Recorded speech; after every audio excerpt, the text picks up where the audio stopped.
അപ്പോൾ ഞണ്ട് എങ്ങനെയാണ് എളുപ്പത്തിൽ കട്ട് ചെയ്യാൻ നോക്കാം. അപ്പോൾ ഫസ്റ്റ് തന്നെ ഇതുപോലെ കൈ വെച്ചിട്ട് തന്നെ നമുക്ക് രണ്ട് കാലുകളും ഇങ്ങനെ അടർത്തിയെടുക്കാൻ പറ്റേ.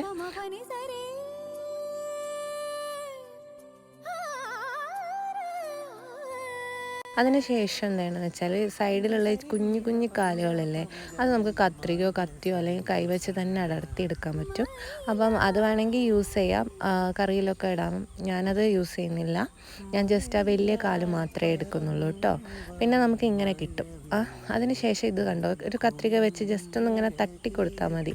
അപ്പോൾ തട്ടി കൊടുക്കുമ്പോൾ തന്നെ അതിങ്ങ് വരും കേട്ടോ. എന്നിട്ട് അത് വെച്ചിട്ട് അതിൻ്റെ പുറന്തോട് ഇങ്ങനെ അടർത്തി മാറ്റാം. എന്നിട്ട് ഈ സൈഡിലുള്ള ഈ ഒരു ആര് പുറത്ത് അതെല്ലാം കത്രിക വെച്ചിട്ട് കട്ട് ചെയ്തെടുക്കുക കേട്ടോ. പിന്നെ നടുക്ക് കാണുന്ന ഈ യെല്ലോ പോർഷന് അതിൻ്റെ എഗ്ഗാന്ന് തോന്നുന്നുണ്ട്. അപ്പോൾ അത് ഇഷ്ടമുള്ളവരുണ്ട്, അത് എടുക്കണമെങ്കിൽ എടുക്കുക, അല്ലെങ്കിൽ കളയണമെങ്കിൽ കളയുകയും ചെയ്യാം കേട്ടോ. അപ്പോൾ വളരെ സിമ്പിളായിട്ട് തന്നെ നമുക്ക് ഞണ്ടിനെ ക്ലീൻ ചെയ്തെടുക്കാം. അപ്പം അത്രയേ ഉള്ളൂ വീഡിയോ. Thank you.